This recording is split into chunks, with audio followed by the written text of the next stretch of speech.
The morning I signed the contract, I made myself a cup of tea first. Not coffee. Tea.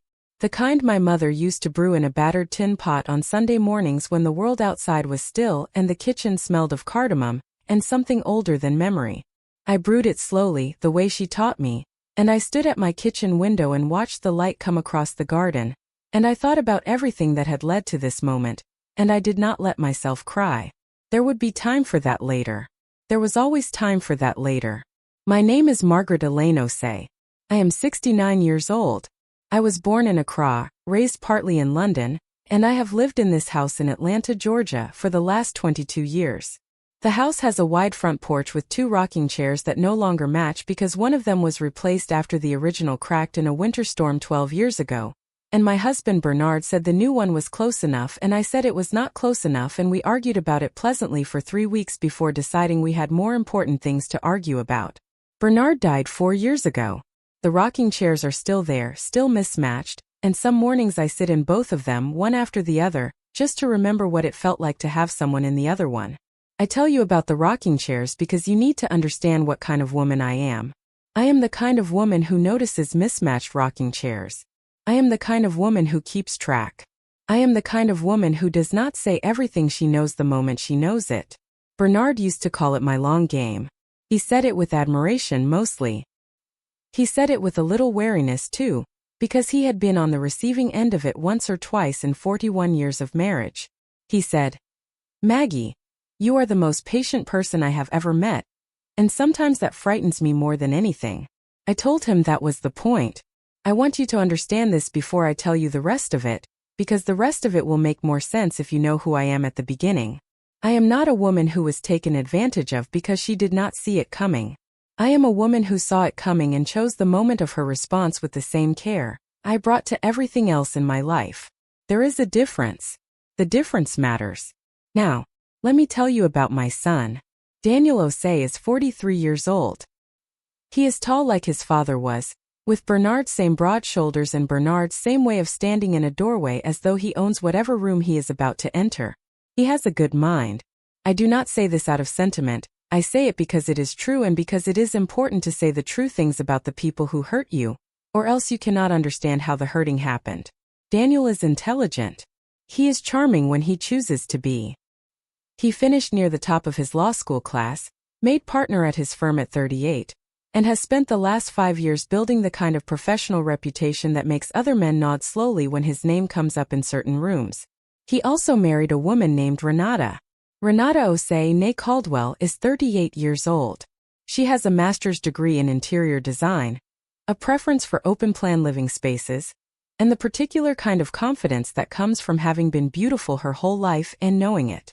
She is not stupid. I want to be precise about this. She is not stupid, but she is the kind of person who has never had to be as careful as stupid people are forced to be, and so there are gaps in her attention that she has never noticed because nobody has ever asked her to notice them.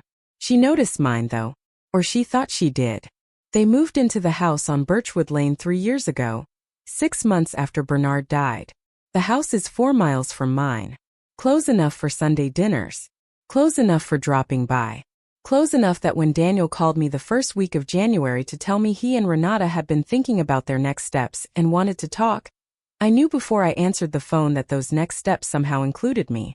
We met at a restaurant near their house.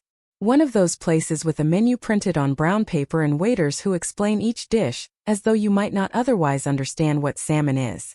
Renata had chosen it. She had texted me the name and address and then texted again to say it was a wonderful place. "You'll love it, Margaret," and I had looked at that text for a long time before putting my phone face down on the nightstand. She has called me Margaret since the wedding. Not Mom. Not Mama. Not even Mrs. Osei. Margaret, as though we are colleagues who met at a conference. I have never said anything about it. I made a note of it the way I make notes of everything, and I waited. At the restaurant, Daniel ordered for the table before asking what I wanted. He did it smoothly, the way people do when they have decided in advance that the person they are with does not need to be consulted about the small things. Renata smiled at the waiter with the ease of someone who has been smiled at by waiters her whole life and expects it to continue.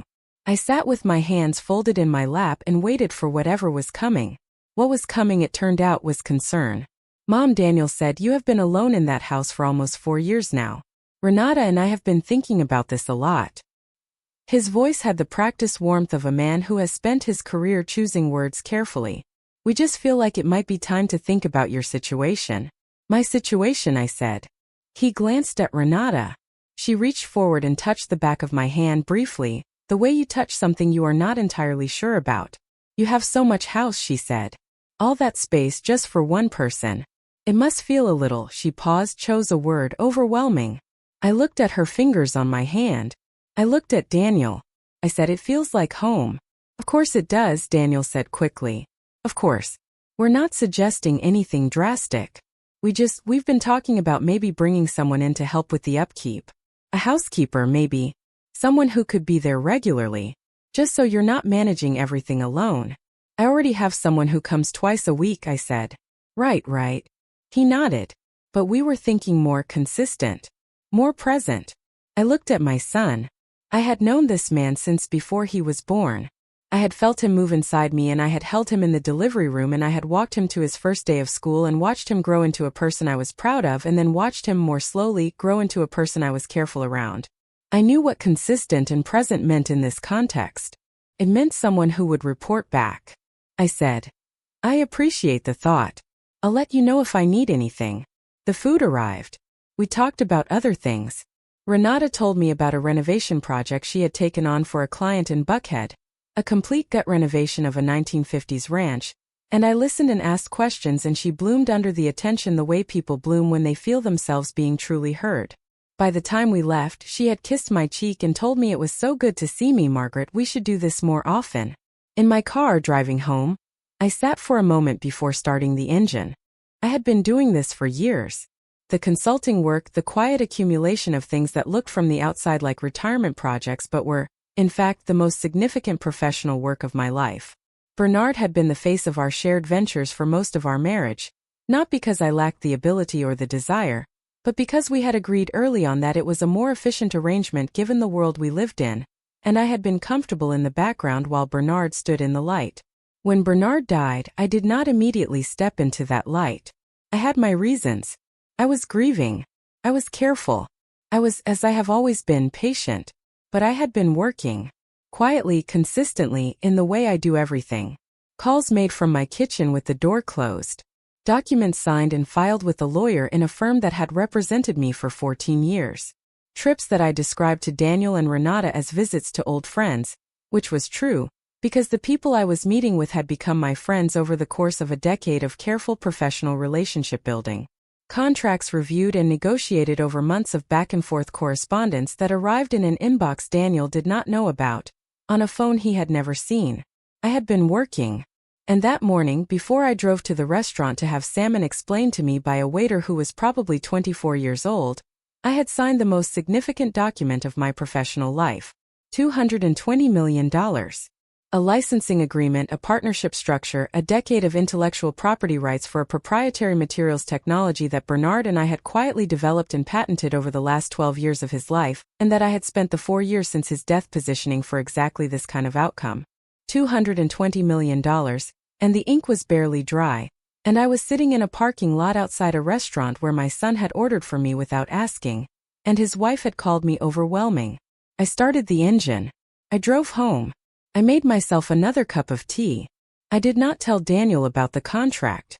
I had not told Daniel about most of it. Not because I was hiding it from him. I want to be careful about that word hiding, because hiding implies shame and I had nothing to be ashamed of, but because I had learned slowly and then all at once that my son had developed a particular way of seeing me that did not include the possibility of this. He had decided, somewhere in the years since Bernard died, that his mother was a woman who needed managing.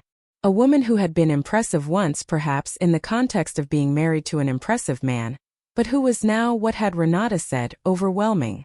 Too much house. Too much space. Too much situation. If I had told him about the contract that morning, he would have found a way to make it smaller than it was. He would have asked questions designed to make me doubt my decisions.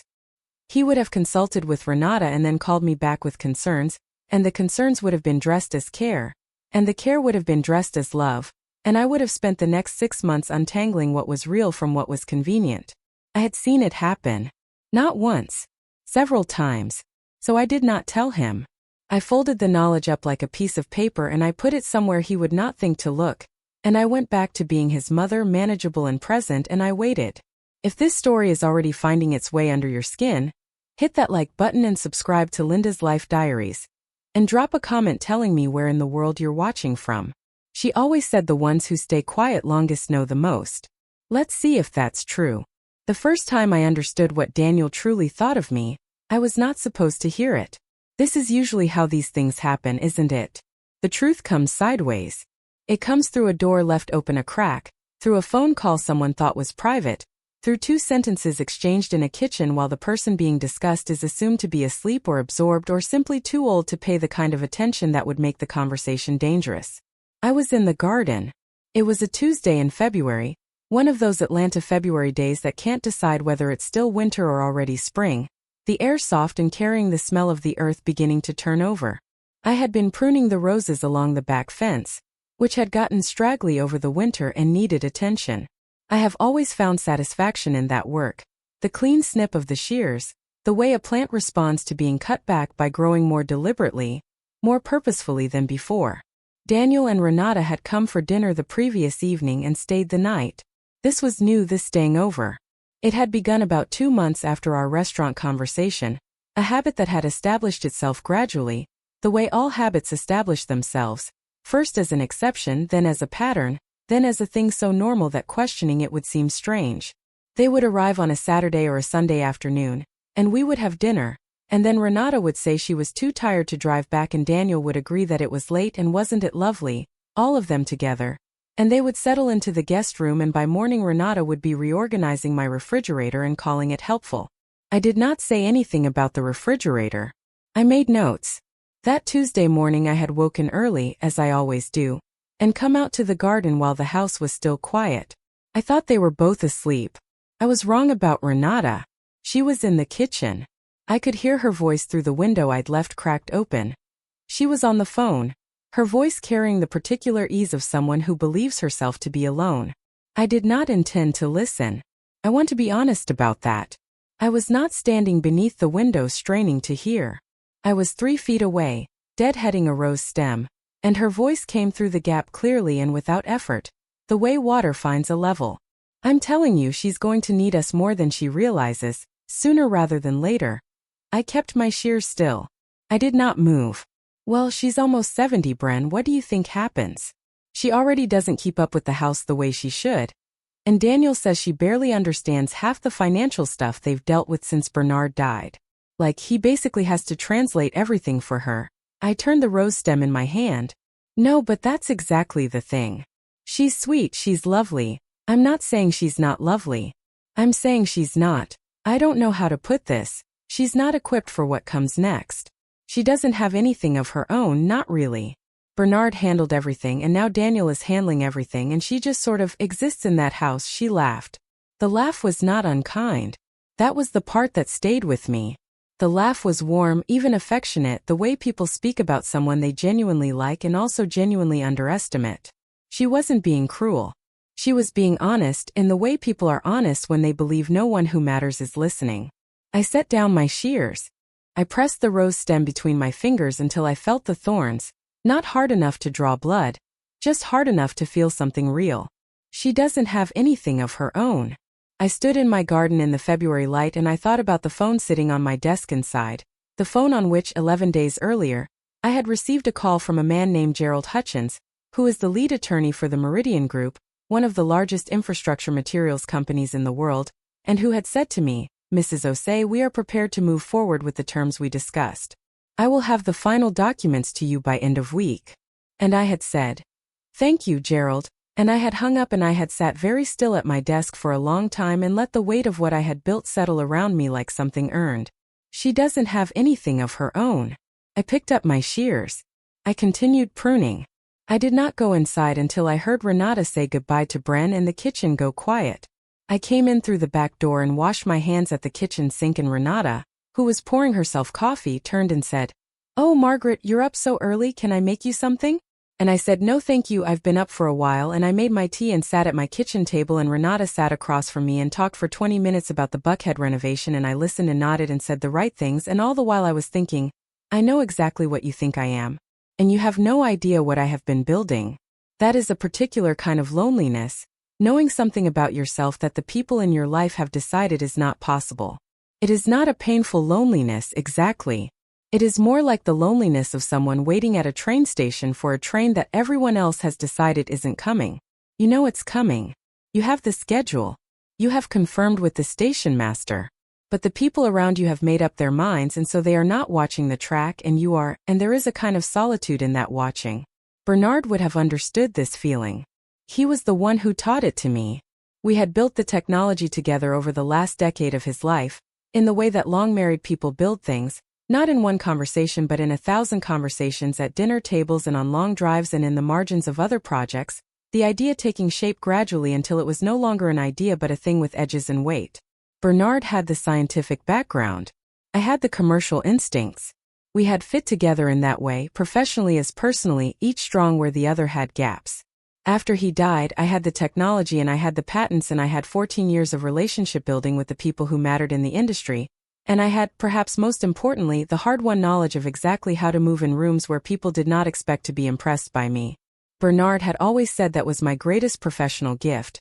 Not any technical skill, not any particular business acumen, but the simple fact that I so consistently defied what people assumed when they first saw me that by the time they understood who they were dealing with, we were already 2 steps into negotiations. My son had not inherited this understanding of me. Or perhaps he had unlearned it, in the years after his father's death, when I had been grieving and quiet and he had stepped into a version of the protector role that slowly, without my quite noticing it, had stopped being about protecting me and started being about managing me. He meant well. I have to say this and I have to mean it because if I do not mean it the story becomes simpler than it is, and I will not tell a simpler story than the true one. Daniel meant well.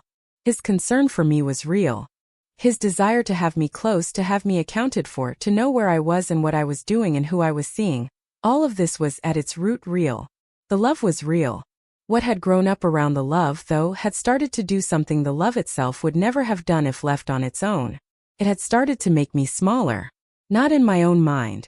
I want to be clear about that, I was never small in my own mind. But in the room Daniel occupied when he thought about me. In the conversations Renata had with her sister Bren on Tuesday mornings in my kitchen. In the way the two of them discussed my finances, my house, my future, as though I were a problem to be managed rather than a person to be listened to. I noticed all of it. I wrote nothing down because I have never needed to write things down.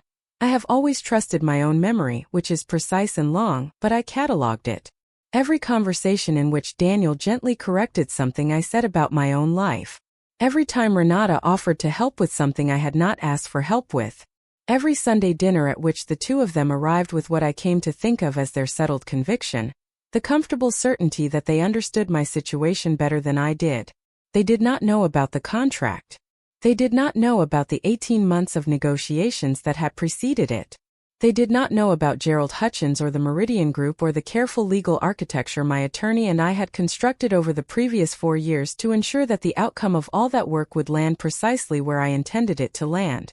They did not know that on a Wednesday morning in February, while Renata was rearranging my refrigerator and calling it helpful, I had been on a call with Gerald confirming the final terms of an agreement that would, over the next 10 years, generate $220 million, of which a majority flowed directly to an entity I controlled.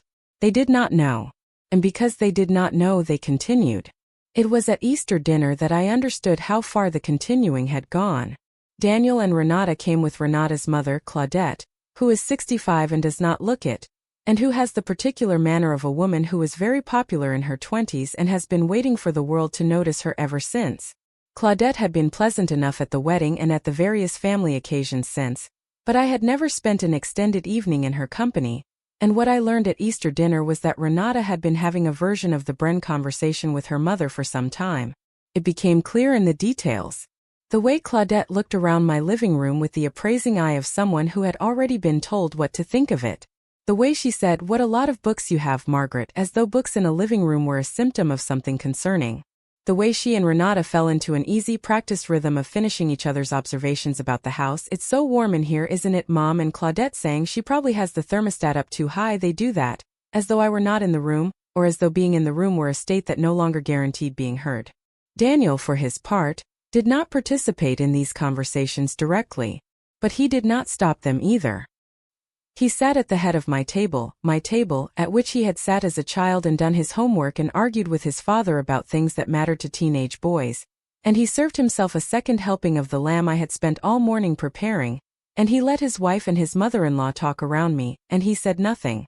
That was the moment that mattered most to me. Not what was said. What was not said. I looked at my son across that table. I had loved this man since before I knew who he was going to be. I had made sacrifices for him that he would never know the full accounting of because I had never required him to know. I did not make sacrifices in order to be repaid. I made them because that is what a parent does, because love is not a ledger. I had given him every advantage I could construct. I had watched him become successful and been proud. I had watched him become certain and been careful. And now I was watching him sit at my table and let two women talk about me as though I were furniture, and I thought, this is what it looks like when a person has decided that someone they love is not quite entirely real anymore. I stood and excused myself to check on the dessert. In the kitchen, I stood at the counter for exactly 30 seconds. I breathed. I noted, with the same precision I bring to everything, what I was feeling and what I was going to do about it and when. Then I went back to the table with the pie and I served everyone, and I asked Claudette about her garden, and she told me at length about her roses, and I listened with complete attention, and the evening ended pleasantly, and I hugged Daniel at the door and told him I was so glad they'd come. He said, "Mom, we should talk sometime. About the future. About what makes sense." I said, "Of course. Whenever you'd like." He squeezed my arm and got into the car. Renata waved from the passenger window. Claudette, in the back seat, did not wave, which told me something.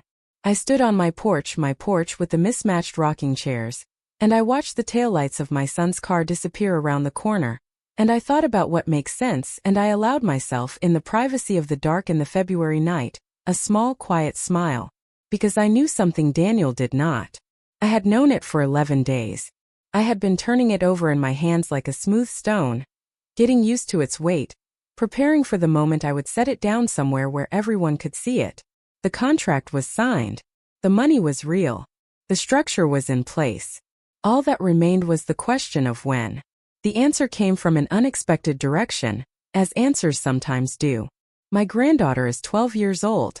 Her name is Zoe, and she is Renata's daughter from a previous relationship, which Daniel had adopted formally 2 years after the wedding, and who has her mother's coloring and her biological father's way of going very still when she is thinking hard about something. Zoe is a perceptive child. She watches things the way children watch things when the adult world around them is not quite making sense and they are trying to assemble it into a story that holds together. She had been watching me for some time. I had felt it at dinners and on the occasional Saturday visit, her eyes moving between the adults at the table with the quiet attentiveness of someone keeping score. Once or twice she had found her way into my kitchen while I was cooking and sat on the counter the way children do when they want to be near something without being asked to explain themselves, and I had talked to her about what I was making, and she had asked questions that were smarter than most adults bother to ask, and I had liked her enormously for all of it. The last Thursday of March, Daniel called me in the afternoon. He had a sound in his voice I had come to recognize over the years, a particular kind of careful warmth that preceded things he had rehearsed. "Mom," he said, "Renata and I have been talking, and we wanted to share some thoughts with you. Would you be able to come for dinner Saturday?" I said I would. I spent Friday doing what I always do when I know something is coming. I paid attention to my own state of mind. I was not frightened.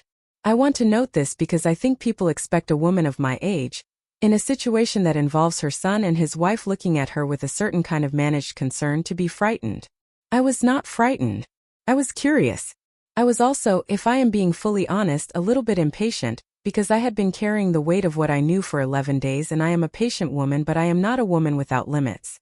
Saturday dinner was pleasant until it wasn't. Renata had made the food this time, which she did about once a month as a kind of statement I had long since stopped finding interesting. She was a capable cook. She served things beautifully, everything arranged on the plate with an interior designer's eye for proportion, and I ate what was put in front of me and said it was wonderful, which it was. Zoe sat across from me. She had her phone beside her plate, which Renata had told her 3 times to put away, and each time she moved it slightly and then moved it back. I caught her eye once and she looked at me with an expression I recognized, the expression of someone who is there in body but somewhere else entirely in mind. After dinner, Renata asked Zoe to go upstairs, and I knew we were getting to it. Daniel poured coffee. He set a cup in front of me. He sat down in the chair he always chose, the one that faced the window, and he folded his hands on the table in the gesture he uses when he is about to say something he has thought carefully about. He said, "Mom, we have been worried about you." I said, "I know." He blinked.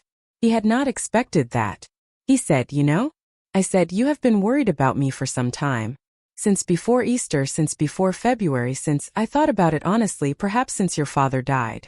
The worry is real. I understand it and I do not dismiss it." Renata sat very still. She had a quality of alertness in that moment that I had not seen in her before, as though my directness had recalibrated something in the room. Daniel said, "Then you understand why we feel like we need to have a conversation about what makes sense going forward." "What makes sense?" I said again. I seem to be hearing that phrase a great deal lately. "What specifically are you proposing?" He glanced at Renata. She nodded barely, the smallest movement of her head. He said, "There are some beautiful communities, places that are designed for people who are at the stage you're at. Not nursing homes, nothing like that, really gracious places with amenities and activities and people your age around. We've been looking at a few of them, and there's one in particular in Decatur that we think you would genuinely love." He had been looking at communities. He had taken his looking far enough to identify one in particular. He had brought Renata into this looking and she had nodded at the decision, and they had come to my table with this settled and packaged and decided, the way they came to everything. I set down my coffee cup. I did not let any of what I was thinking show on my face, because I have been practicing that restraint for 69 years and I am very good at it. I said, "What stage exactly do you believe I am at?" He was quiet for a moment. Renata said, "Margaret, it's not an insult. It's just, you're on your own, you have this big house, your finances are complicated since Bernard, and we just feel like." "What do you feel?" I said. "Be specific." Another glance exchanged between them. Daniel said, "Mom, honestly, we feel like you don't have a lot of options. You don't have anything really generating income, you're living off the estate, and that has a limit, and we want to make sure you're set up well before things get to a point where you don't have choices anymore. You don't have anything really generating income." My son looked at me with the absolute sincerity of someone who believed, completely and without doubt, that he was right. That was the part that stopped me for a moment, not the words but the certainty behind them. He had built a picture of me in his mind, and he had lived with that picture long enough that it had become, to him, indistinguishable from reality. The woman in his picture had nothing of her own. The woman in his picture needed managing. The woman in his picture was approaching the end of her choices. I looked at my son. I thought about a Wednesday morning in February, a phone call to Gerald Hutchins, a document sitting in a folder in my home office with $220 million written on it in clean legal language that was not subject to interpretation or doubt. I thought about what Bernard would say if he were here. He would not say anything, I decided. He would make tea. He would sit across from me and raise one eyebrow and wait, with the patience of a man who had spent 41 years watching his wife play the long game, for the moment of her choosing. This was not yet that moment. I needed one more thing first. I said, "I appreciate your concern. I want you to know that I hear you and that I love you, and that I am going to give this serious thought." Daniel looked relieved. Renata exhaled slowly. The dinner ended, as my dinners always end, pleasantly. I hugged my son at the door and told him I was glad he had shared his thoughts with me. I told Renata the food had been wonderful, which was still true. In the car driving home, I made a decision about the timing. It would be soon. Not immediately. I did not want the response to feel reactive, because a reactive response would let them reframe the story as my being upset, my being defensive, my being, as people say, emotional. When the truth came out, I wanted it to land not like a response but like a revelation. I wanted them to discover it, not hear it from me. I needed one more thing first. I needed a witness. The witness arrived 3 weeks later in the form of a phone call. His name is Gerald Hutchins, and he is meticulous and he is professional, and he had been trying for some time to schedule what he called a formal introduction meeting with the key principals of our partnership, which in the Meridian Group's construction meant a number of their senior leadership coming to meet the person they had just committed $220 million to. And I had been putting it off because I had wanted to choose the circumstances carefully. I chose them now. I asked Gerald to schedule the meeting. I suggested a date. I asked him to confirm the attendees. He told me there would be 6 of them, including the CEO, a man named Philip Okafor, whom I had met several times during negotiations and whom I respected enormously. I told Gerald that was fine, and then I mentioned, almost as an aside, that my son was an attorney and that I might bring him along if that was agreeable. Gerald said of course we'd be honored. I called Daniel that evening. I said, Daniel, there is something I have been meaning to tell you. I have been involved in a professional project for some time, and it has reached a point where I think it's right for you to know about it. There is a meeting next Thursday that I'd like you to attend with me. Just a formality, really. I could use a friendly face. He was surprised. He was also, I could tell, a little uncertain. He had not expected this, the asking for his presence, the suggestion that I needed him in a professional context. He said, Of course, Mom. What kind of meeting? I said, Business. Nothing dramatic. I'll explain more Thursday. Can you be at my house by 8? He said yes. I said good night. I hung up. I sat at my kitchen table in the quiet house and I thought about what was coming, and for the first time in a very long time I let myself feel the full size of it, not triumphantly, not with any particular desire for anyone to be diminished, but with the simple satisfaction of a woman who has worked for something over a long period of time and can now see the finish line clearly. The morning before the meeting, Daniel arrived at 8. He was dressed in a suit, which told me he had taken the occasion seriously. He was carrying coffee in 2 cups from the cafe near his office, and he handed me one at the door and said, You ready? I looked at him. My son. This tall, certain, well-dressed man who loved me and had decided without quite realizing he had decided it that I had nothing of my own. I said, I have been ready for some time. I put on my coat. It was a good coat, charcoal gray, purchased in London 3 years ago on one of the trips Daniel thought was a visit to old friends.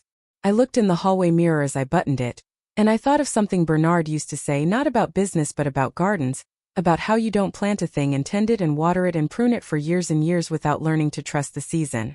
You trust the season, he used to say. When it is time, it is time. We walked to the car. The morning was clear and cool and smelled of Atlanta and spring, cut grass and warming asphalt and the vague sweetness of the Bradford pear trees along the street. I got into the passenger seat and let my son drive, which I had not done for a long time, and I looked out the window at the city passing and I thought about Bernard and I thought about the 22 years in the house on Maple Ridge Drive and the 2 rocking chairs on the porch and the garden along the back fence and the 41 years of a marriage that had produced this, among other things, this moment, this morning, this particular kind of arriving. In the car, Daniel said. So what is this meeting, Mom? You've been very mysterious. I said, I know. He said.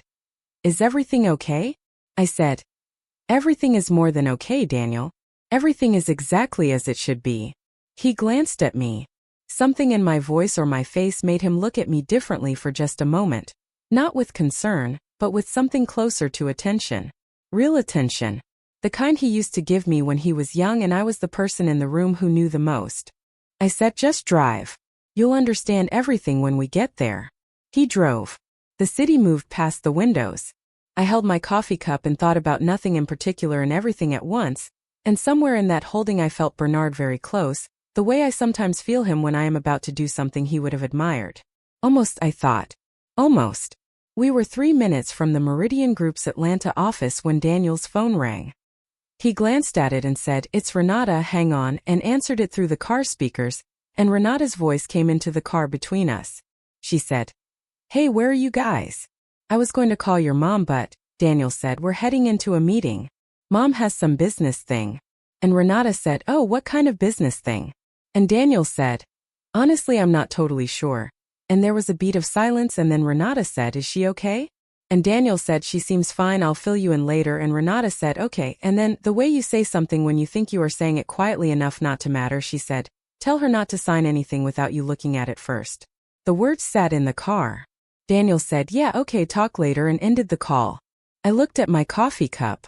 Tell her not to sign anything without you looking at it first. 11 words. Said in the tone of someone who has said the same thing before, in other forms, in other conversations. Said with the comfortable assurance of someone who knows that the person they are talking about cannot hear them. I was in the car.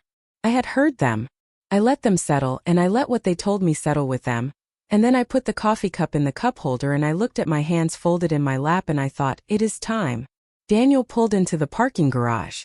He cut the engine. He turned to me and said, Mom, what is this about? You're making me nervous. I looked at my son. I felt, in that moment, everything at once, the love and the grief and the patience and the long years of it and the particular ache of watching someone you raised decide, without meaning to, that you are something less than you are. I felt all of it. I did not let any of it out. I said, I signed the contract 11 days ago, Daniel. I wanted you to be here when you found out. He said, what contract? I said, come inside. Let Gerald explain it properly. That's what he's here for. I opened the door. The morning light came into the garage, cool and specific. I stepped out of the car and I buttoned my good coat, and I walked toward the elevator, and behind me I heard my son say, Mom, wait, and I heard his door open, and I pressed the button for the lobby of a building where 6 people were waiting to greet the woman who had just signed a $220 million contract with their company, and I waited for my son to catch up to me. He came to stand beside me.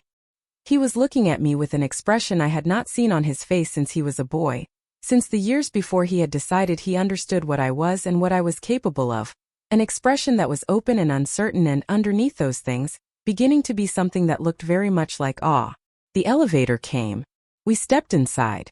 I said, you are going to hear some things today that will surprise you. I need you to listen carefully and to not say anything until everyone has finished talking. Can you do that for me? He said quietly, yes, Mom. I said, good. The elevator doors closed. We rose. The lobby of the Meridian Group's Atlanta office is the kind of space that has been designed to communicate something specific about the people who occupy it. Not wealth exactly. Wealth is too blunt an instrument for what this lobby was doing. Communicated precision, intention, the particular gravity of people who make decisions that move large things. The floors were pale stone. The ceiling was high. There was a reception desk staffed by a young woman who looked up when we came through the glass doors and said, Good morning, Mrs. Osei. Mr. Hutchins is expecting you, and handed me a visitor badge with my name already printed on it. Daniel had not been given a badge. He stood beside me holding his coffee cup and watching the young woman hand me mine, and I could feel him recalibrating in real time, the way a compass recalibrates when it comes close to something magnetic. We were taken to a conference room on the 14th floor. It had a long table and windows that looked out over Midtown Atlanta. The city spread below us in the clear spring morning, and around the table sat 6 people who stood when I walked in. This is a detail I want you to hold on to. 6 people in a room stood up when I walked in. Not because they had been told to, not as a courtesy to an elder. They stood up the way people stand up when someone walks into a room and the room adjusts to accommodate them. Philip Okafor was at the far end of the table. He is in his mid-50s, a Nigerian-British man with a quiet authority that comes from decades of making consequential decisions with imperfect information, and being right often enough to have learned to trust himself. He had shaken my hand twice before, once at a conference in Dubai 4 years ago where we had been introduced by a mutual contact, and once at a dinner in London 18 months ago where we had talked for 2 hours in a corner while everyone else networked around us and discovered that we shared a framework for thinking about materials science that I had not expected to find in anyone outside my own small professional circle. That conversation had been the beginning of everything that followed. He came around the table to greet me. He took both my hands in his and said, Margaret, it is very good to finally have you here. I said, Philip, it's good to be here. He looked at Daniel, who was standing slightly behind me, and I said, This is my son, Daniel. He's an attorney. I asked him to join us today. Philip extended his hand to Daniel and said, Your mother is an extraordinary woman, Mr. Osei. I hope you know that. Daniel shook his hand. He said, I'm beginning to understand it more fully. We sat down. Gerald Hutchins was at my left, Gerald, who had spent 18 months being meticulous on my behalf, who had negotiated the final terms of the agreement with the precision of a man who understood that precision was the only form of loyalty that mattered in a room like this one. He gave me a small nod when I sat down. I gave him one back. Philip opened the meeting by thanking everyone for their time, and then he did something I had not expected, which is that he spoke about me directly and at length before any business was discussed. He talked about the technology and what it represented for their industry. He talked about the decade of research and development behind it and the particular genius, his word genius, of the commercial structure I had built around it. He talked about how rare it was to encounter someone with both the scientific understanding and the business instincts to bring something like this to market in the way I had brought it, and he said that the Meridian Group considered themselves fortunate, genuinely fortunate, to have reached this agreement, and that they intended to honor it with everything that word implied. I watched my son's face during this speech. I did not stare, that would have been unkind, and I am precise about my kindnesses and my unkindnesses, which is to say I do not weaponize either one carelessly. But I kept him in the edge of my vision the way I keep the things that matter most in the edge of my vision, and I watched him hear each sentence land. Daniel is an intelligent man. I have said this and I mean it. He understood what he was hearing. He understood it technically, contractually, professionally. He understood the numbers, the structure, the legal implications of an agreement of this size. What I was watching for was something different from understanding. I was watching for the moment when what he was hearing stopped being information and became revision. When the picture he had built of his mother began to rewrite itself in real time. Each new sentence from Philip's mouth pulling at the edges of the old image, reshaping it into something he did not have a name for yet because he had never considered it as a possibility. It happened about 4 minutes in. I saw it in the small muscles around his eyes, the way the face does something involuntary when the mind encounters something it cannot fit into the existing story. A tightening and then a release and then a kind of stillness that is not calm but is the precursor to calm, the stillness of a person who has decided to stop resisting what they are being told and simply receive it. Gerald walked through the terms of the agreement next. He did this methodically, as Gerald does everything methodically, explaining each component in plain language even though 3 of the people in the room were attorneys and did not require translation. He explained the licensing structure. He explained the partnership arrangement. He explained the 10-year term and the renewal provisions and the performance benchmarks and the revenue projections. $220 million. He said it once clearly and did not repeat it because people who are serious about large numbers do not need to repeat them. I heard my son exhale very slowly beside me. It was barely audible. It was the quietest sound in the room. I did not look at him. There were questions from the Meridian team, practical questions about timelines and integration and certain technical specifications that I answered directly and without hesitation because I had been living inside this material for years and knew it the way you know the rooms of a house you have lived in for a long time by feel in the dark without needing to look. Gerald supplemented where appropriate. Philip listened. At one point, one of the senior vice presidents, a woman named Carolyn Delaney who had the specific briskness of someone who does not believe in wasting time, asked about a particular provision in the licensing structure. She addressed the question to Gerald and Gerald began to answer and I said gently if I may, and Carolyn turned to me immediately, completely, with the full attention of someone who has been told and has already learned firsthand that this is the person in the room who actually knows, and I answered the question in about 45 seconds and she nodded and said, "That's exactly right, thank you," and made a note. Beside me I felt my son very still. The meeting lasted an hour and 20 minutes. At the end of it, Philip walked me to the elevator himself, which is not something Philip Okafor does for most people, and which I suspect was not lost on anyone in the room, including Daniel. At the elevator Philip said, "We are very much looking forward to the work ahead, Margaret." And he said it the way people say things when they mean them entirely, without qualification or performance. I said, "As am I, Philip. Thank you for everything your team has done to make this happen." He said, "The thanks go entirely the other way." The elevator came. Daniel and I stepped inside. The doors closed. We stood in silence for the first 2 floors. Then Daniel said quietly, and with the particular quality of voice that means a person is choosing words with unusual care, "Mom, how long?" Not a question quite. More like the beginning of a larger reckoning. I said, "The patents go back 14 years. The licensing negotiations about 18 months. The contract was signed 11 days ago." He was quiet for another floor. Then he said, 11 days ago. "And you came to dinner last week and you didn't." I said, "No." Another floor. He said, "Why?" I looked at the elevator doors. I thought about how to answer this in a way that was true and also fair. I said, "Because I needed to be sure of the moment. And because," I paused, chose the word carefully, "I needed to understand something first." He said, "What did you need to understand?" I said, "What you thought of me. Before you knew." The elevator reached the lobby. The doors opened. Neither of us moved for a moment. Then I stepped out and Daniel followed and we stood in the lobby while the young woman at the desk looked at her computer and people moved past us in the morning business of the building. And my son looked at me with an expression that was complicated in the way that only true things are complicated. Not one feeling but many layered over each other, grief and pride and shame and love, and something that was trying to be something better than all of them. He said, I said things. I let things be said. I said, I know. He said, I didn't think you. I said, I know what you thought. He put his hands in his pockets. He looked at the floor. When he is not performing, when the managed warmth falls away and what is underneath it comes up, very much like his father. The same posture. The same way of going quiet when he is genuinely moved. I have loved this in him his whole life and I love it now, even in this moment, even with everything. I said, Daniel, look at me. He looked at me. I said, this is not an ending, but it is a change.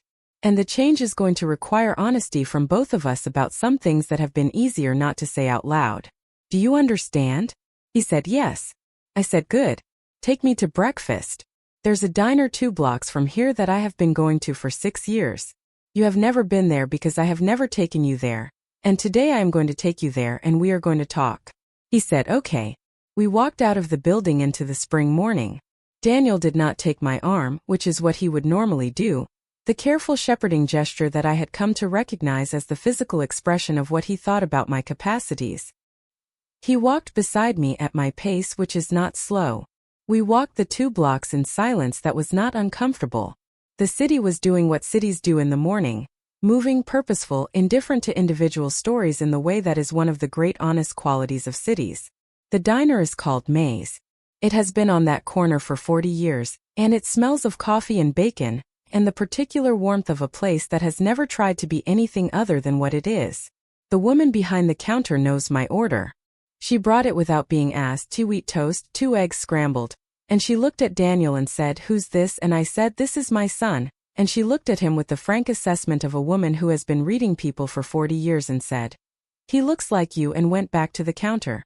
Daniel ordered coffee and looked around the diner as though seeing it for the first time, which he was, and I watched him understand from the ease of my being there, the recognition from the woman behind the counter, the simple fact of a regular order brought without asking, that this was a place I had been coming to on my own for a long time.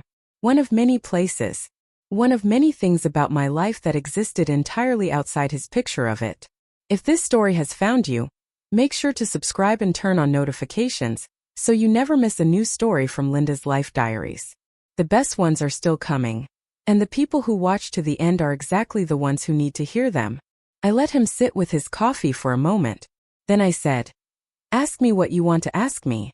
He said, how did you keep this? How did you manage all of this without? I said, without you knowing. He said, without anyone knowing. I said, I had help. Gerald has been my attorney for 14 years. There are people I have worked with, consulted with, built things with over the course of a very long time. You did not know about them because I did not tell you about them. Not because I was hiding something, but because, and I want you to hear this, Daniel, I want you to really hear it, because you had decided what I was, and once a person has decided what you are, there is very little point in arguing with the decision. The argument accomplishes nothing. You wait, and you continue being what you are, regardless of what they have decided, until the moment comes when the deciding can no longer be sustained. He was quiet. He wrapped both hands around his coffee cup. He said, I thought you needed us. I said, I know. And I do need you. But not in the way you were prepared to offer. He said, what does that mean?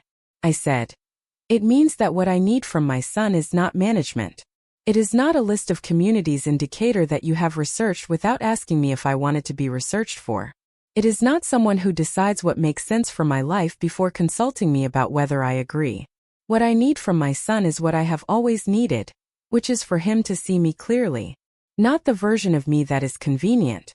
Not the version of me that requires a certain kind of help. Me, the actual person. He said nothing for a long moment. The diner moved around us. Plates collected, coffee poured. The sound of other people's mornings continuing with no knowledge of ours. Daniel stared at his cup. Then he said, when did I stop seeing you clearly? It was the right question.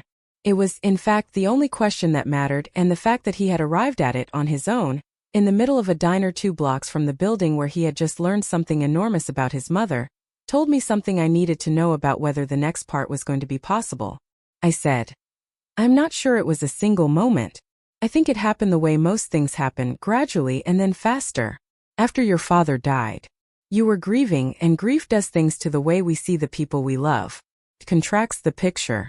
It makes people smaller because we cannot bear the idea of losing them again, and making them smaller is a way of keeping them close, keeping them manageable, keeping them in the frame we can control. I understand that.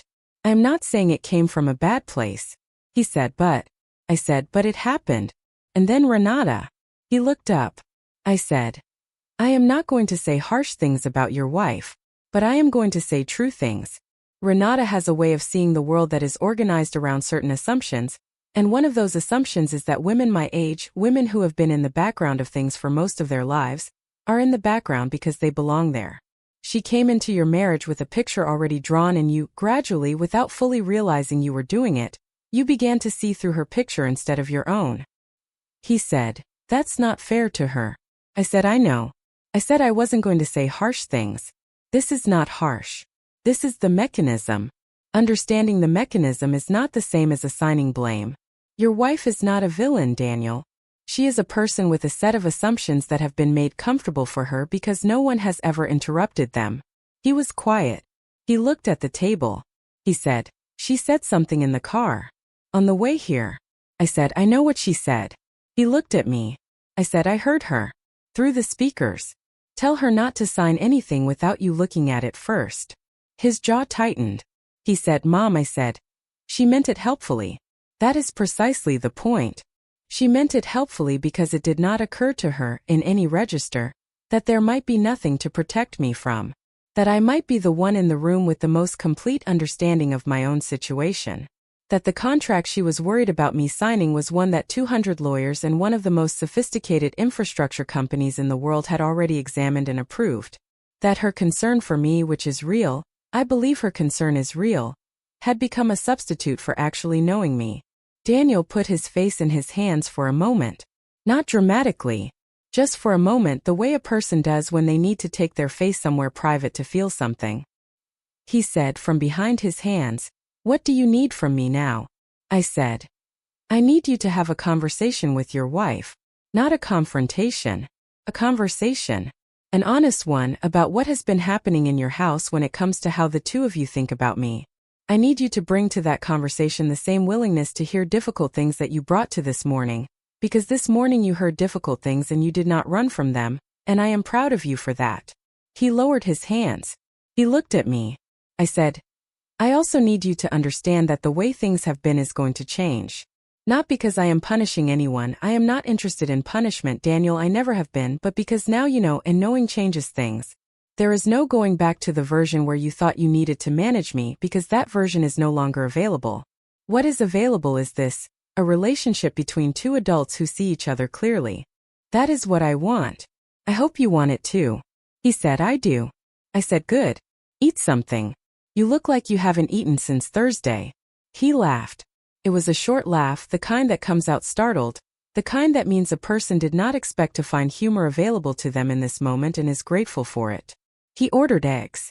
We sat in May's diner in the spring morning and ate breakfast and did not talk about anything consequential for a little while, and it was the most honest hour I had spent with my son in longer than I wanted to count. When we left, he walked me to my car. At the door he stopped. He said, Mom, the contract. $220 million. I said, yes. He said, are you going to be all right? Financially going forward? I looked at him. I felt something that was almost amusement and also something that was very close to tenderness, because even now, even in the rubble of everything he had thought he understood about me, his first instinct was to ask if I was all right. I loved him for that. I have always loved him for that, even when it came in forms I could not accept. I said, Daniel, I am going to be better than all right. He nodded. He hugged me. It was a different hug from the ones we had been exchanging for the past 3 years. Not the careful hug of a son who is managing a fragile thing, but something older, something that went back further to a time before the deciding had happened, when he was a boy and I was simply his mother, and the full size of that was not something he had ever thought to question. I drove home. The city moved past the windows. I thought about Bernard, as I often do on days that matter. I thought about what he would say if he were in the passenger seat. I thought he would probably say nothing for a while. And then he would say, "Maggie, you did it." And I would say, "We did it." And he would say, "Don't be generous, you did it." And I would say, "I know." I thought he would probably also say, "What comes next?" And the answer to that question was the part one had not yet told Daniel. The part that Renata did not know. The part that was still, in the quiet way of all my most significant plans, working itself out in the space between what had happened and what was going to happen. Because the contract was not the whole of it. The contract was the foundation. What would be built on that foundation was something I had been thinking about since before the negotiations were concluded, since before Gerald had sent me the first draft of the licensing structure, since the early days of conversations with Philip Okafor in corners of rooms where everyone else was networking. I had always known what the money was for. This is perhaps the most important thing I have not yet told you. Because when people imagine a woman of my age coming into a large sum, and I use the word coming into deliberately, knowing that it misrepresents the decades of work that produced it, but knowing also that this is how people will think of it when people imagine that, they imagine retirement. They imagine comfort. They imagine a woman finally able to stop. I have never wanted to stop. This has always been the thing that the people who decided what I was got most wrong. They saw a woman who had been in the background and assumed the background was where she wanted to be, that the quiet was preference rather than strategy, that the patience was acceptance rather than preparation. They saw someone winding down. They had never considered the possibility of a woman at 69 who was, for the first time in her professional life, just beginning. The foundation that Bernard and I had been quietly building for the last 12 years of his life was not only a technology. It was the beginning of something larger. A structure designed to use the commercial value of the technology to fund something that had always mattered more to us than the money itself. A research and development institute, attached to a university partnership we had been quietly negotiating for 3 years, focused specifically on materials science education and research for young people in West Africa. Ghana to start because Ghana was where I was from and where Bernard's family had deep roots, and because there was an infrastructure gap there that the technology we had developed was specifically positioned to address, and because neither Bernard nor I had ever believed that the work we were doing in a house in Atlanta was only about a house in Atlanta. The Meridian Partnership funded the first phase. The Institute was the second. There were conversations already underway with 2 universities in Accra, and 1 in Kumasi. There were people involved who had been involved since before Daniel and Renata had started looking at communities in Decatur. People who knew my name and what it meant in context that my son had no knowledge of. I had not told Daniel any of this because I had not yet decided how much of it to tell him, and when and in what form. He had learned enough for one morning. The rest could come in its own time in the way all the best things come deliberately at the moment of choosing, not a day before. I parked in my driveway. I sat for a moment. The garden along the side of the house was visible from where I sat, the roses along the back fence, the herbs in the raised beds, the old magnolia tree at the corner that Bernard and I had planted the first spring we were in the house, which was now taller than the roofline and bloomed every May with an extravagance that still stopped me. I got out of the car. I went inside. I put the kettle on. While it heated, I stood at the kitchen window and looked out at the garden, and I thought about what comes next with the specific pleasure of someone who knows the answer, and is simply taking a moment to enjoy knowing it. This is a pleasure I have had to practice, because I am by nature a forward-looking person and I have to teach myself, consciously and repeatedly, to pause at the moment of arrival before moving to the next departure. Bernard was better at this than I was. He was the one who would put his hand on my arm in the middle of something good and say, "Wait. Be here. You'll want to have been here when you look back." I waited. I was there. I wanted to have been there when I looked back. The kettle boiled. I made my tea. I carried it to the kitchen table and I sat down and I did what I have done on the most significant mornings of my life, which is very nearly nothing. I held my cup. I let the morning settle around me. I thought of Bernard. I thought of the magnolia tree. I thought of Gerald Hutchins and his meticulous exactness. I thought of Philip Okafor saying, "Your mother is an extraordinary woman." I thought of Daniel's face in the conference room, the picture rewriting itself in real time. I thought of Renata, whom I would speak to soon, in a conversation that would need to be had with the same care I brought to everything, and that would not be easy and that I was not dreading because I have never been a person who dreads things. I have only ever been a person who prepares for them. I thought of Zoe. This is the thing I have not said yet about Zoe. who is 12 and perceptive and goes very still when she is thinking hard about something. 3 weeks before the meeting at the Meridian Group, on a Saturday when Daniel and Renata had come for lunch and then gone out to a garden center to look at something for the Buckhead renovation, Zoe had found me in the kitchen where I was doing nothing in particular. She had sat on the counter. She had watched me for a moment. Then she had said, "Grandma Margaret, can I ask you something?" I had said, "Of course." She had said, "My mom thinks you don't know how to manage things on your own. Since Grandpa Bernard died." She told Grandma Claudette that. I had looked at her. I had said, "I know." She had said, "Is she wrong?" I had said, "What do you think?" Zoe had considered this with the seriousness she brought to serious things. She had looked around my kitchen at the order of it, the quiet efficiency of it, everything in its place and the place sensible. She had looked at me. She had said, "I think she's wrong. I think you know exactly what you're doing. I think you always have." I had said, "Why do you think that?" She had said, "Because of how you look at things. People who don't know what they're doing look at things like they're looking for something. You look at things like you already found it." 12 years old. She had said that to me at 12 years old, and I had held it the way I hold the things that matter most, quietly and without ceremony, in the place inside where the truest things live. I had said, "Zoe, when you are older, I am going to tell you some things that I think you will find interesting." She had said, "Can you tell me now?" I had said, "Some of it." And I had told her some of it, not the numbers, not the details, but the shape of it. The idea of building something that would outlast you. The work of it. The patience of it. The specific pleasure of knowing something that the people around you had decided was not possible and choosing, very deliberately, the moment to let them see it. She had listened with complete attention. When I finished, she had sat quietly for a moment and then she had said, "That is the most interesting thing anyone has ever told me." I had said, "Remember it." She had nodded. She had said, "I will." I believed her.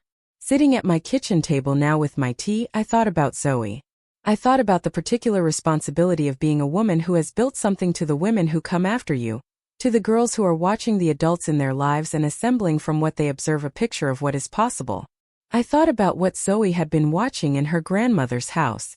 I thought about what she was going to be able to assemble from it, what picture she was going to carry forward into her own life. I wanted that picture to be true. I wanted it to be large enough. I wanted her to look at it in 30 years and understand that the woman in it had known exactly what she was doing, not because she had never doubted herself. I have doubted myself often, it is part of what keeps you honest, but because doubt had never been sufficient reason to stop. There are things I should tell you now, while there is still time in this part of the story, before the last part comes and the remaining pieces fall into their places. The first thing is about the house. The house on Maple Ridge Drive, the house with the mismatched rocking chairs and the magnolia tree, and the garden along the back fence. Daniel had been thinking about the house. Renata had been thinking about it. I knew this because people who are thinking about things leave evidence of their thinking in the way they talk about other things, and I had been paying attention for a long time. They had not said anything directly, but there had been comments over the preceding year, small ones, unremarkable in isolation but forming a pattern in accumulation. Comments about the upkeep. Comments about the size. Comments about whether a woman alone needed a house with 5 bedrooms and a half-acre garden.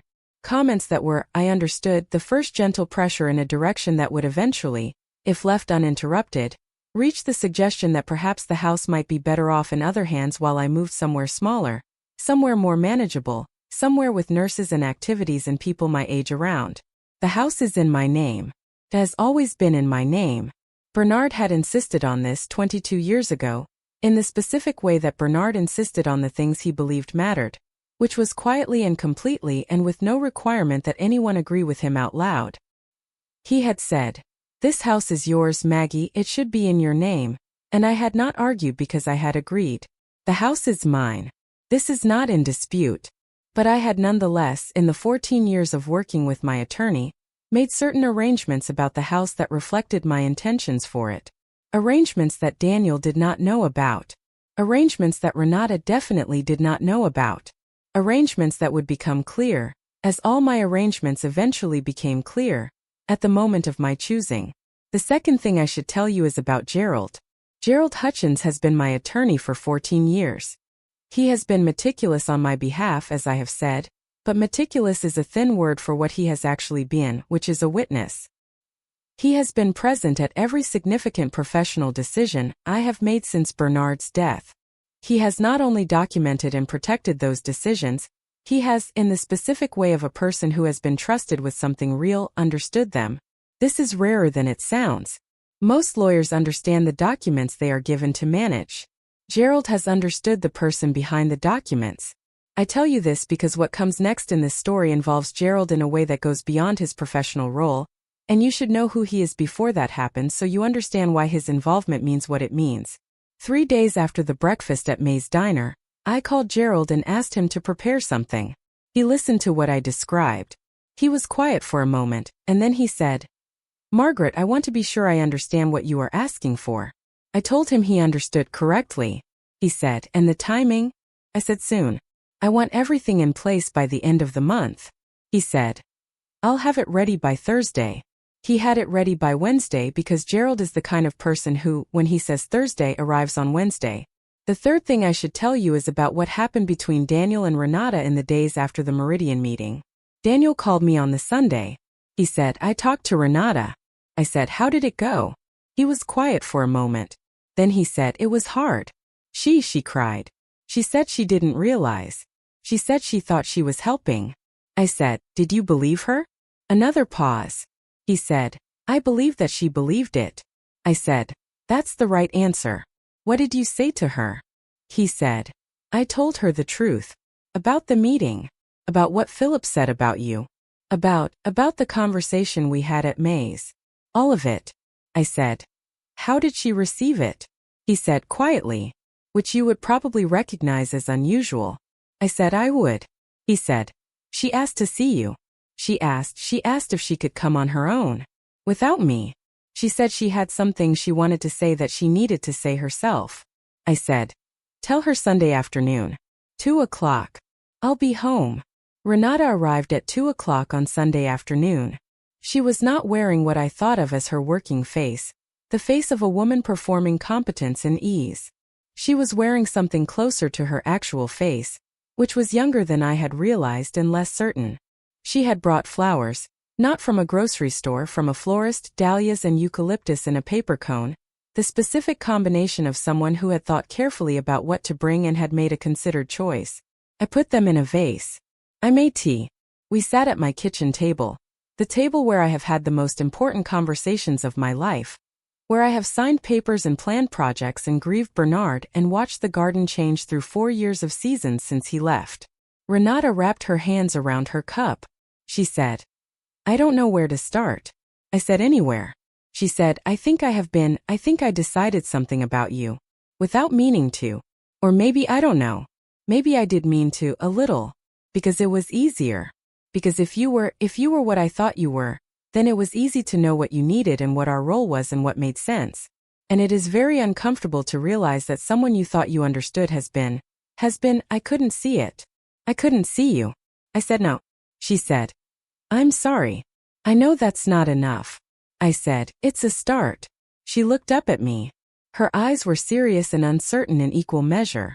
She said, "Can I ask you something?" I said, "Yes." She said, "Why didn't you say anything? When I was rearranging things, when I was talking about you to my mother, to my sister, why did you never just say, 'You are wrong about me'?" I thought about how to answer this. I thought about Nova in her kitchen, tasting the pill and setting it down and walking back to her bedroom to make a phone call. I thought about Eleanor standing at her mirror with her lipstick, choosing the moment. I thought about the long tradition of women who are underestimated and choose, deliberately, the terms on which they correct the underestimation. I said, because saying it is never enough. People do not change their picture of you because you tell them the picture is wrong. They change their picture when the evidence becomes impossible to argue with. I could have told you 100 times that you had misjudged me. You would have heard it as defensiveness. You would have heard it as the protest of someone who doesn't quite understand their own situation. The only correction that works is the one that cannot be argued with. So I waited for that correction to arrive on its own. She was quiet for a moment. Then she said, "That is a very long way to do something that must have been painful." I said, "It was not as painful as you might think. I know who I am. That has never been in question. What I was waiting for was for the people I love to know it too. She said, I want to know it. I said, I know you do. That's why you're here. We sat for a while without talking. The kitchen was quiet. The light was coming through the window the way it comes in the afternoon, long and specific, and the garden was visible beyond the glass, the roses coming in now that spring had fully arrived, the magnolia beginning to bud. I thought about the things that outlast you. I thought about the institute in Accra that was beginning to take shape in the conversations Gerald was facilitating. I thought about Zoe. I said, Renata. She looked at me. I said, I want to ask you something. She said, of course. I said, Zoe, what does Zoe know about what you do? Professionally, what does she see of your work? Renata blinked. The question had surprised her, which was the point. She said, she comes to sites sometimes. She's seen a few of the projects. She's interested in design. I said, does she know that you built something? That the work you do is work you built from nothing? That you had a vision of what you wanted to do and you made it real? Renata said, I don't think I've talked about it that way. I said, tell her that way. Show her that way. Girls her age are assembling pictures of what's possible. The pictures they assemble are made from what they see the women around them doing and being. Give her a picture that's true. Renata looked at me for a long moment. Something moved across her face that I had not seen there before. Something that was not the managed warmth or the performed concern or the comfortable certainty. Something real and a little raw, and reaching for something it hadn't quite found the name for yet. She said, Margaret. I said, yes. She said, will you? I know you have no reason to. I know I have given you very little reason to. But would you be willing to let me start over? With you. I held my teacup. I thought about the question honestly, the way I try to think about all the questions that matter. I said, I am not interested in starting over. Starting over erases the record, and the record is important. What I am interested in is continuing. Differently. With more honesty and less deciding in advance what the other person needs. She said, yes. That is what I mean. I said, then yes. That I am willing to do. She exhaled. She looked at her tea. She said, thank you. I said, don't thank me yet. I am a demanding person when I am actually known. It is much easier when I am being managed. She laughed.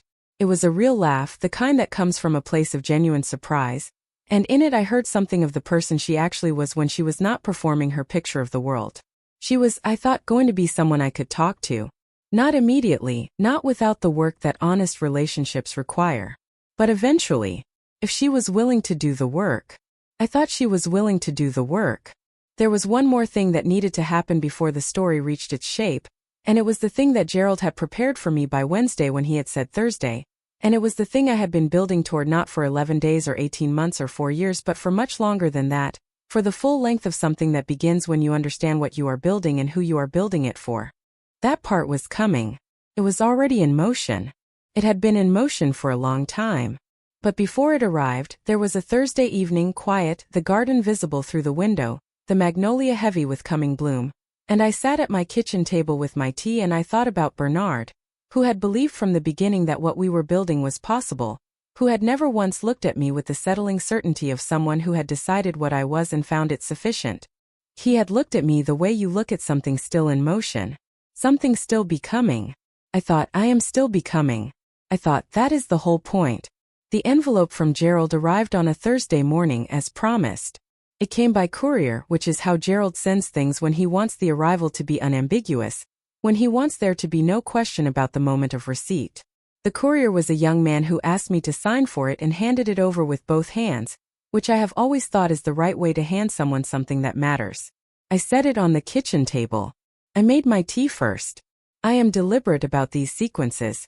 The tea before the document, the stillness before the motion, the moment of preparation before the moment of action.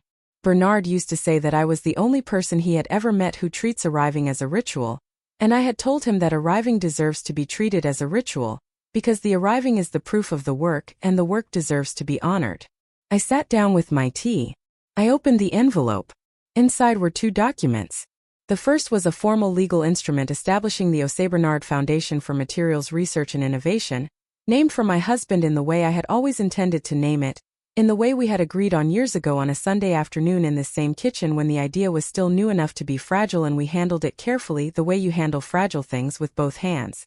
The foundation was capitalized by the first tranche of the Meridian Partnership funds. The board of directors included Philip Okafor, Gerald Hutchins, 3 scientists whose work I had been following for years and who had agreed to serve when I approached them, and myself as founding chair. The second document was a deed of gift. It transferred the house on Maple Ridge Drive, the house Bernard had lived in and died in, the house with the mismatched rocking chairs and the magnolia tree and the kitchen table where every important conversation of the last 22 years had taken place, to the Osei Bernard Foundation, with a life tenancy provision that allowed me to live in it for as long as I chose, and a stipulation that upon my departure, it would become the Foundation's Atlanta office and residential facility for visiting researchers and scholars from West Africa. I had been thinking about this for 4 years.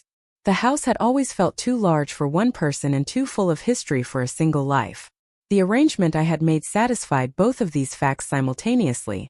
I would live in it for as long as I wanted to live in it, which I suspected would be a long time because I am not a person who leaves things easily, and because the garden still needed me. When I was done with it, it would go on being useful. It would hold other people who were building things. It would smell of coffee and the particular warmth of a house that has been a home for a long time, and it would offer that warmth to people who were far from their own homes and needed it. Bernard would have approved of this. He would have said, "Maggie, you always were going to find a way to make the house earn its keep." I would have told him the house had always earned its keep.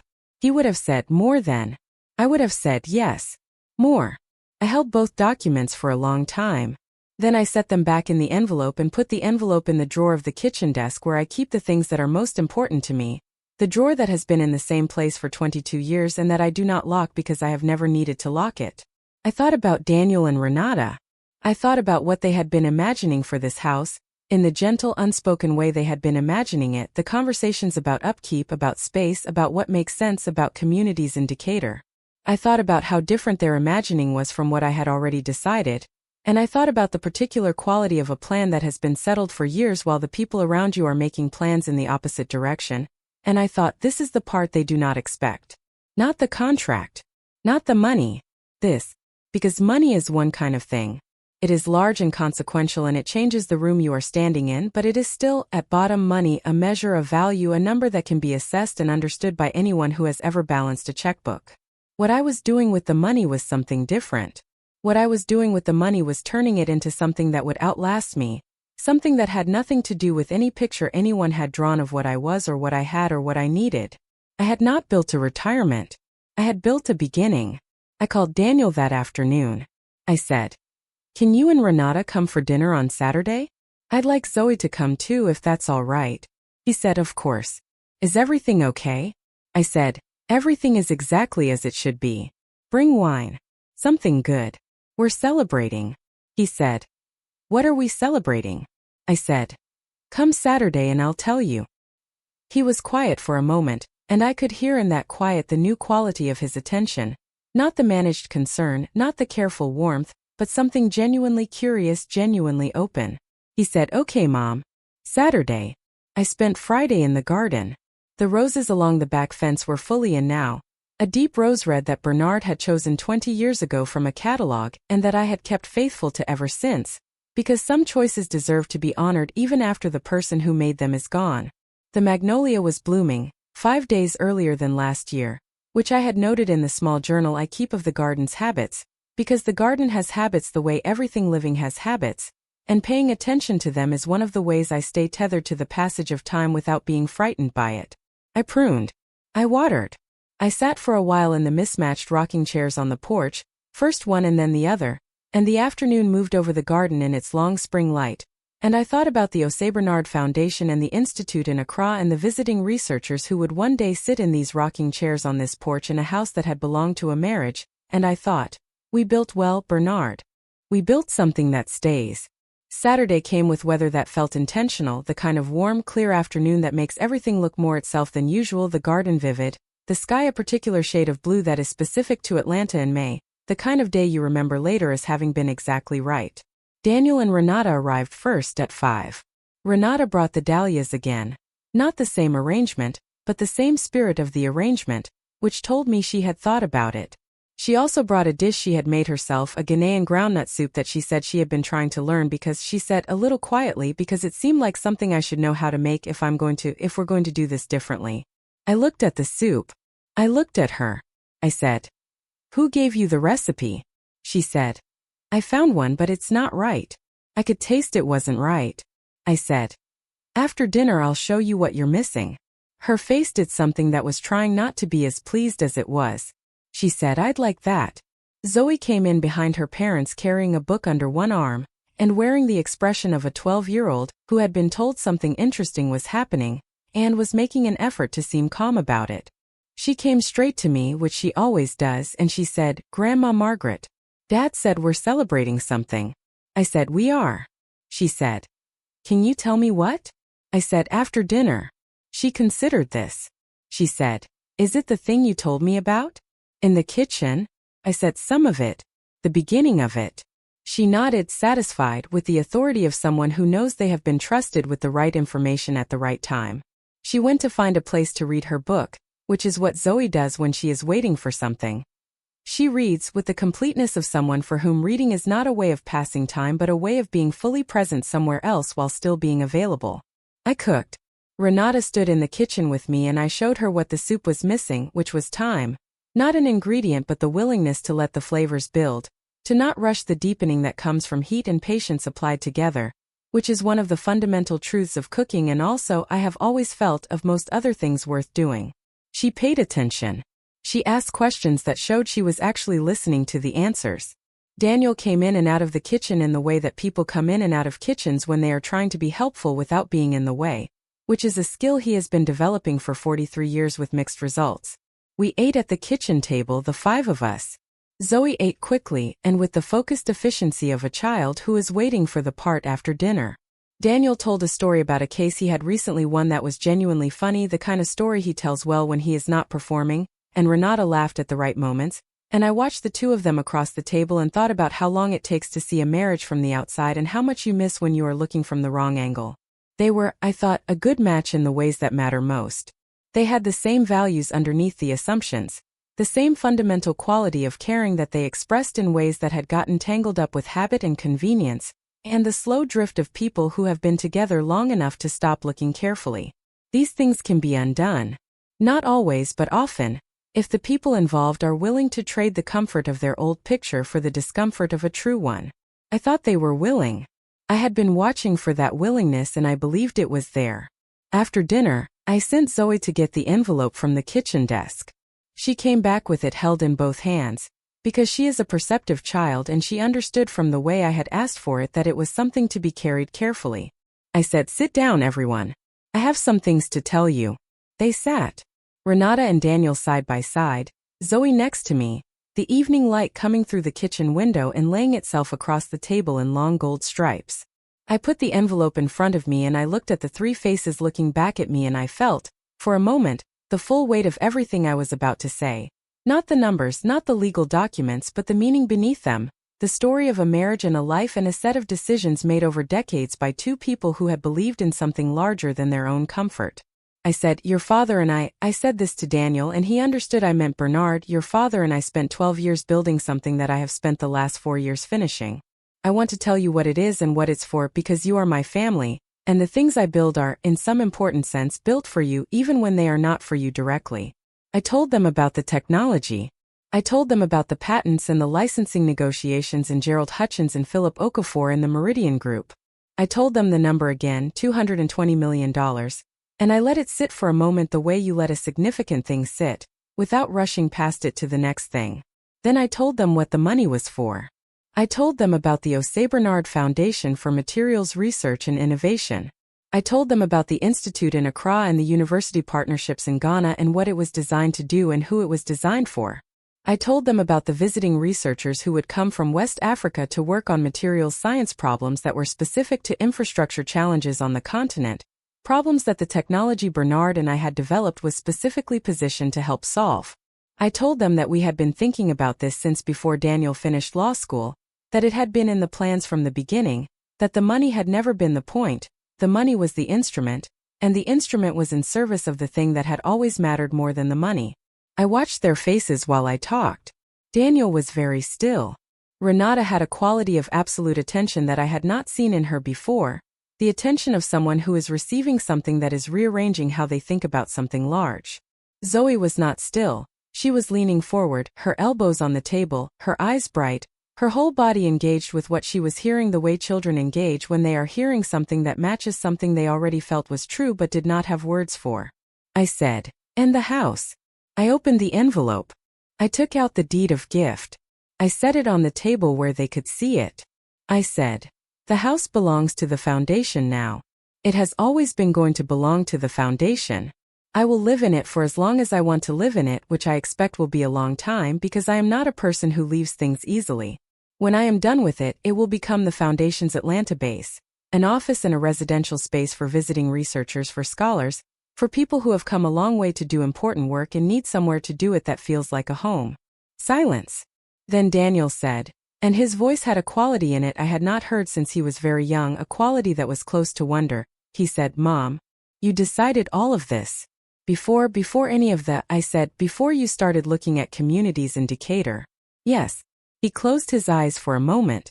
When he opened them he said, "The house was never," I said, "the house was never available for the purposes you were imagining, no? Not because I was keeping it from you out of resentment or strategy, but because I had already decided what it was for. And that decision was made a long time ago with your father in this kitchen, and it was not a decision I was going to revisit because someone else had a different plan for it." Renata said quietly, "We didn't know." I said, "No, you didn't." She said, "We should have asked." I said, "Yes, you should have." She held that. I gave her the space to hold it, because some truths need to be held before they can be responded to. Then she said, "What can we do for the foundation? Is there anything we can? I'm a designer. I don't know anything about materials science. But the spaces, the researcher spaces, if the house is going to be a residential facility, someone needs to think about what those spaces should feel like, what they should." She stopped. She looked at me. She said, "Unless you've already decided that too." I said, "I have some ideas, but I don't have a designer. And the spaces should feel like a home. They should feel like a place where people who have come a long way to do important work can put down their bags and think, I can work here. I am held here." That requires someone who understands what a home is and how to make one, and that is not a thing I can do from a set of specifications. Renata was quiet for a moment. Then she said, "I can do that."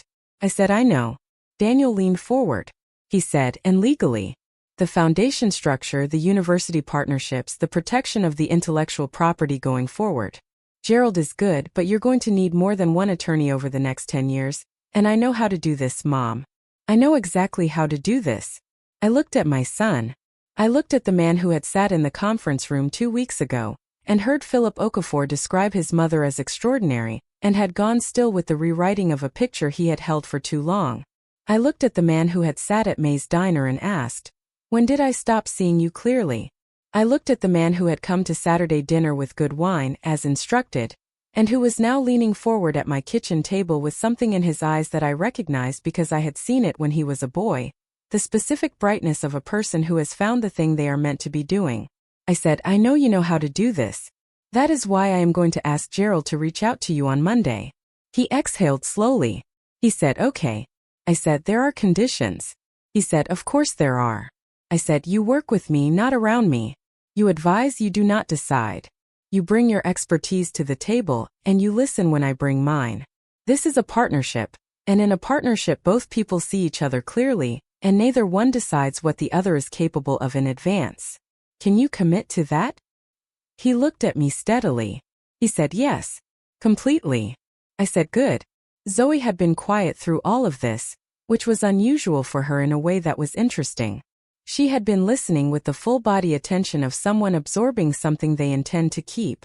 I looked at her and she looked back at me and I said, "What are you thinking?"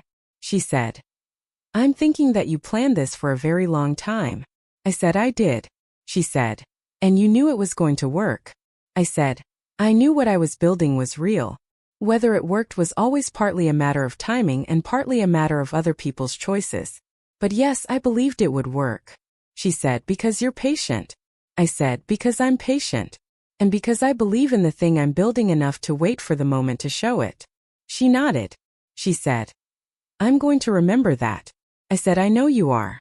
She said, Grandma Margaret, the institute, the researchers. Are any of them going to be girls? I said, many of them will be girls. Some of the university partnerships specifically prioritize young women in materials science, because that is a field where the presence of women has historically been, I chose the word carefully, underestimated.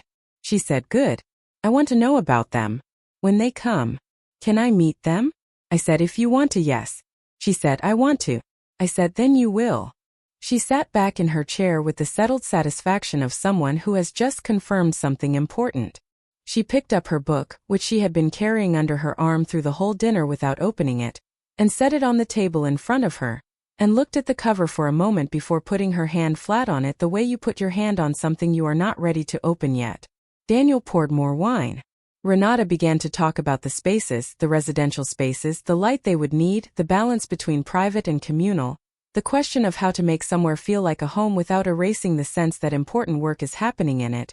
And I listened and contributed, and the conversation grew the way good conversations grow, each person adding something real, until what we were doing was no longer celebrating and not yet planning but something between the two, the particular quality of time when a thing that has been theoretical is becoming actual, when the imagination and the practical are meeting each other and finding that they fit. Outside the window, the garden in the evening light, the roses along the back fence, the magnolia dropping its first petals on the grass below in the way it does when the blooming has reached its peak and begun its own particular kind of letting go. I thought about Bernard.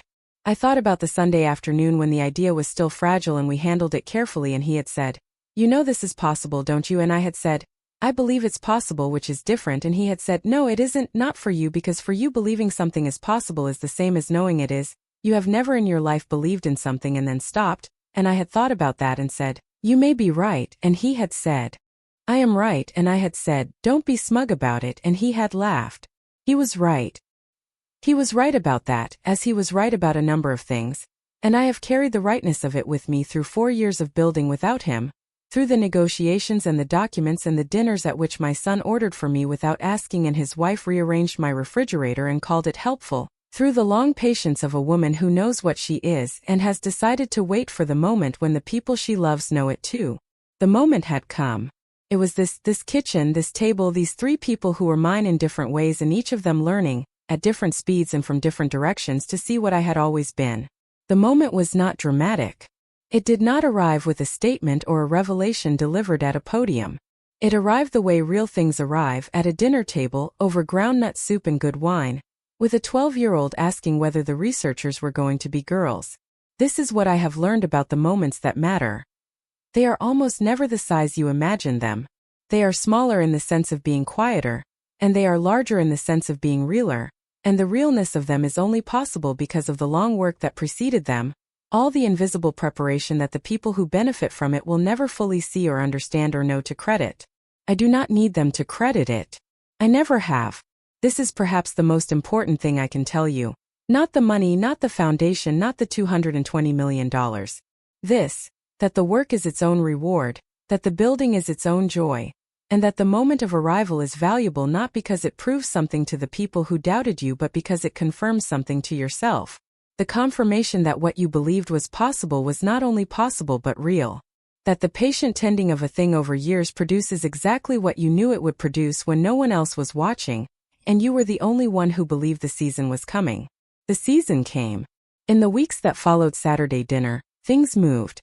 Gerald called Daniel on Monday as promised, and by Wednesday they had met and begun the preliminary work of understanding what the foundation's legal needs would be over the first 3 years of operation. Daniel told me the meeting had gone well and then said, with the specific quality of a man who is being honest about something that is costing him something, Gerald clearly adores you. He talked about you for 15 minutes before we got to the documents. I said, Gerald is a professional. Daniel said, Gerald is a person who has been watching someone exceptional do exceptional work for 14 years, and is not remotely done being impressed by it. I said, don't be embarrassing about it. He said, I'm not being embarrassing, I'm being accurate. It's different. It was different. I noted the difference. I appreciated the difference more than I said.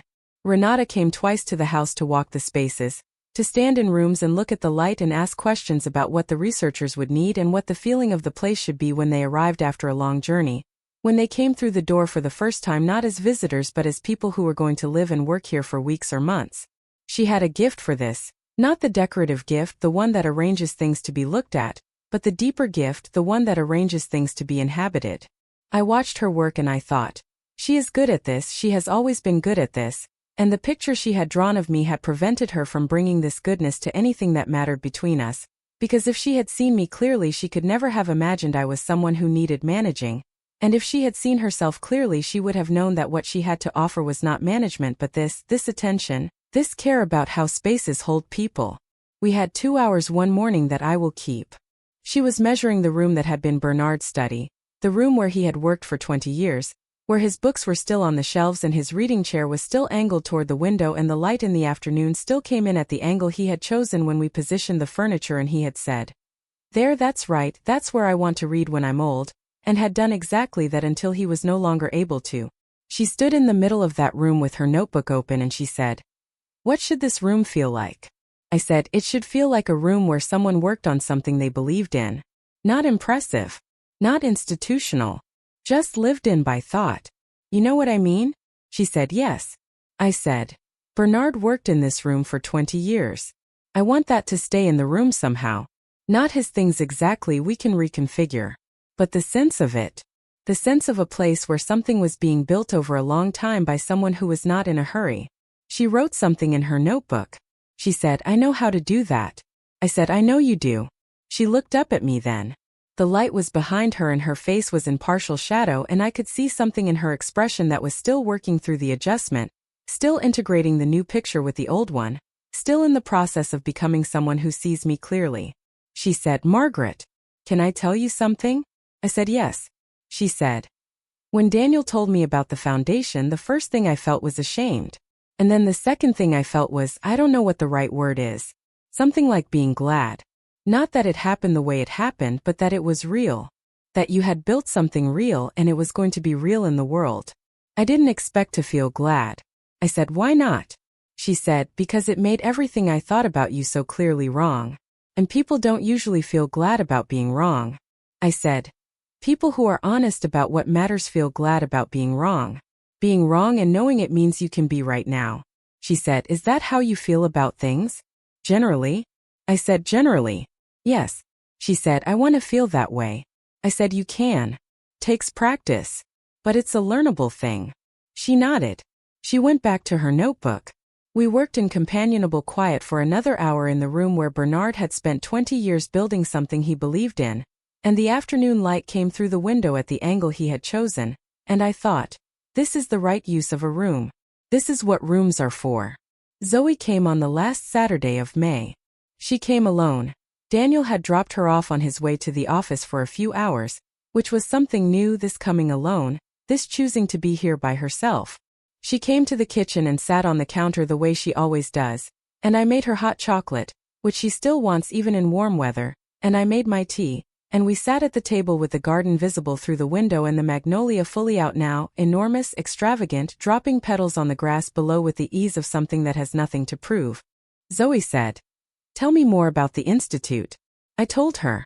Everything this time, not the simplified version, not the version shaped for a child, but the actual thing, the full shape of it, because she was 12 and she was ready, and I did not believe in keeping the truth from people who are ready for it regardless of how old they are. I told her about the specific gap in materials science education in West Africa, and why it mattered for infrastructure development, and what the technology Bernard and I had built addressed, and how the Institute was designed to accelerate the pipeline of researchers who could work on these problems from the inside. I told her about the university partnerships and the visiting scholar program and the residential component and the Foundation's Atlanta base, which would be this house, these rooms, this kitchen where we were sitting now. She listened with the full-body attention she had given me in the conference room of her imagination, the attention she gives to everything she believes is worth attending to. When I finished, she said, "How do you know which problems to work on? How do you decide?" I said, "You start with the problem that is real and specific and that you have the particular capacity to address. Not the biggest problem. Not the most impressive problem. The one where what you have to offer and what the world needs are closest together. That intersection, that's where the work is, she said. What if you don't know what you have to offer yet? I said. Then you pay attention until you do. You stay curious. You don't decide in advance what you're going to be. You watch yourself moving through the world and you notice what you do naturally, what you're drawn to, what makes you feel most like yourself. And you trust that. She was quiet for a moment. Then she said, Mom never told me she built her business. I mean, I knew she had a business, but I didn't know she built it. From nothing. I said. She told you recently? She said. Last week. She sat me down and she told me the whole story. About how she started with one client when she was 26 and how she built it piece by piece and how there were 2 years when she barely paid herself and how she decided what her design philosophy was and how she made it real. She never told me any of that before. I said, what did you think? She said, I thought she was braver than I knew. And I thought I didn't know her as well as I thought I did. And I thought, is it weird that I felt both proud and sort of sad? Because I wished I had known earlier? I said, it is not weird at all. It is exactly the right thing to feel. She said, did you know? Did you know that she built it herself? I said, I knew she was capable of it. I did not know the full story until she told me recently. But capability, you can see capability before you know the story. It moves differently. Pays attention differently. Your mother pays attention in the specific way of someone who built something real, and I saw it even when we were not seeing each other as clearly as we might have. Zoe looked at me. She said, you see things before other people do. I said sometimes. Not always. I miss things too. I missed some things with your father for longer than I should have. I let the situation drift further than I needed to before I intervened. That was a choice and I stand by it. But I want you to know that choosing patience is different from being without fault. I could have said things earlier. I chose not to and I had my reasons, but the choice had costs. She said. What were the costs? I said time. And some things that were said and cannot be unsaid. Not serious things. No one was harmed, nothing was broken that cannot be repaired. But words that I would not have wanted to hear if I had had the power to prevent them from being said. Sometimes the strategy costs you something you would rather not pay. She nodded slowly. She said, is that the kind of thing you think about? The cost of waiting? I said, the cost of everything. Yes. I think carefully about costs. You cannot build something over a long period of time without understanding what you are spending at every stage. Not just money but attention, energy, relationship, the specific losses that come from being quiet when you could speak. It is all spending. The question is whether what you are spending it on is worth the price, she said. And the foundation, the institute, that was worth it? I said yes. She said, is there more? Is there more that you're building? After this, I looked at her. I looked at this 12-year-old girl who had her mother's coloring and her biological father's stillness and her own particular quality of mind that belonged entirely to herself, and I thought about the question she was asking, which was the most important question anyone had asked me in a long time. I said, yes, there is more. She said, will you tell me? I said, when the time is right. Yes. She said, you always say that. I said, and I always mean it. The time is always right eventually. If you wait for it with patience and without fear. She considered this.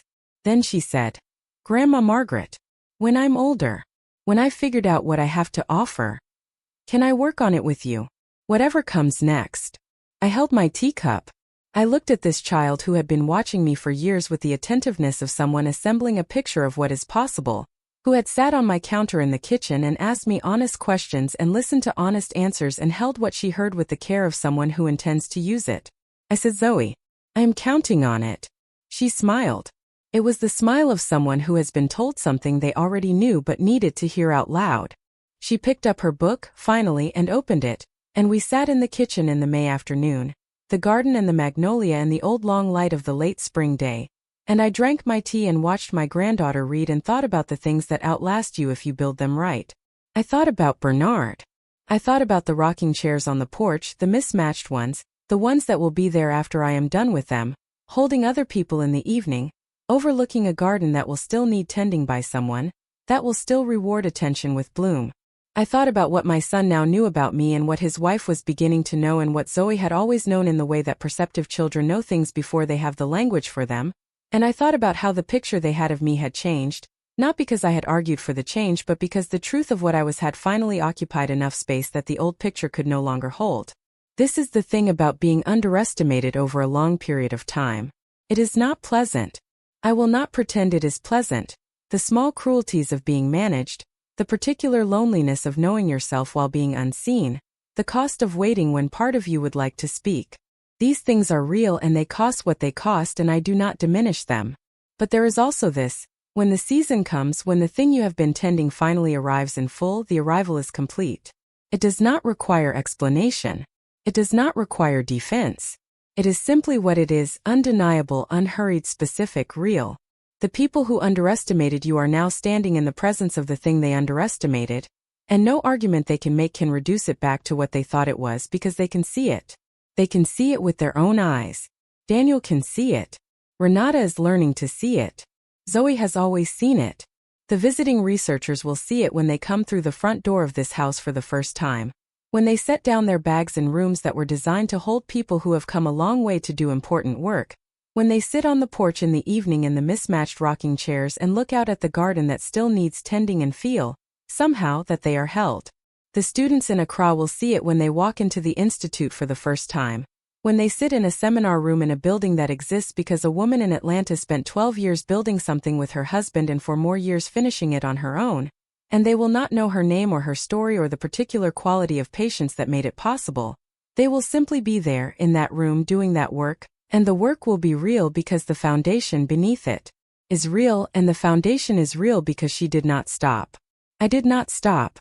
I am not stopping. On the evening after Zoe's visit, I went out to the garden in the last of the light. I walked the perimeter the way I always do. Along the roses, past the herbs, around the edge of the lawn, back to the magnolia tree at the corner. The petals were deep in the grass now, the blooming at its fullest, the scent of it in the warm air, the specific scent of May in this garden at this hour, the scent I have been breathing for 22 years and that I am not done breathing yet. I put my hand against the bark of the magnolia tree. It was warm from the day. It was solid and specific under my palm, real the way only very old things are real, with the particular authority of something that has been growing for a long time and intends to keep going. I thought, we planted this right. I thought, it takes time, but it takes. I thought, Bernard, you would like how it looks right now. I stood there for a while with my hand against the tree in the last of the evening light, and the garden was quiet around me, and somewhere beyond the fence the neighborhood was doing what neighborhoods do in the early evening.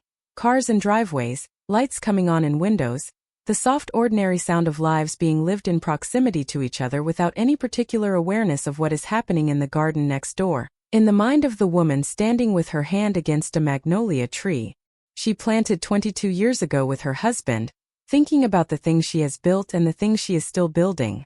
I stayed until the light was fully gone. Then I went inside. I made my tea. I sat at my kitchen table and the house was quiet around me, my house, my table, my kitchen, mine in every sense that the word can carry, and I thought about what comes next with the specific pleasure of someone who knows the answer and is in no hurry, because hurry is for people who are afraid the season will not come, and I have never been afraid of that. The season comes. I have always known that the season comes, and there is always more to build. Thank you for staying all the way to the end. The people who finish the whole story are the ones who understand it, and the ones who share it. If this one moved you, the next video on your screen is waiting to do the same. And if you haven't subscribed yet, come back. There's always another woman the world underestimated. And we tell those stories here.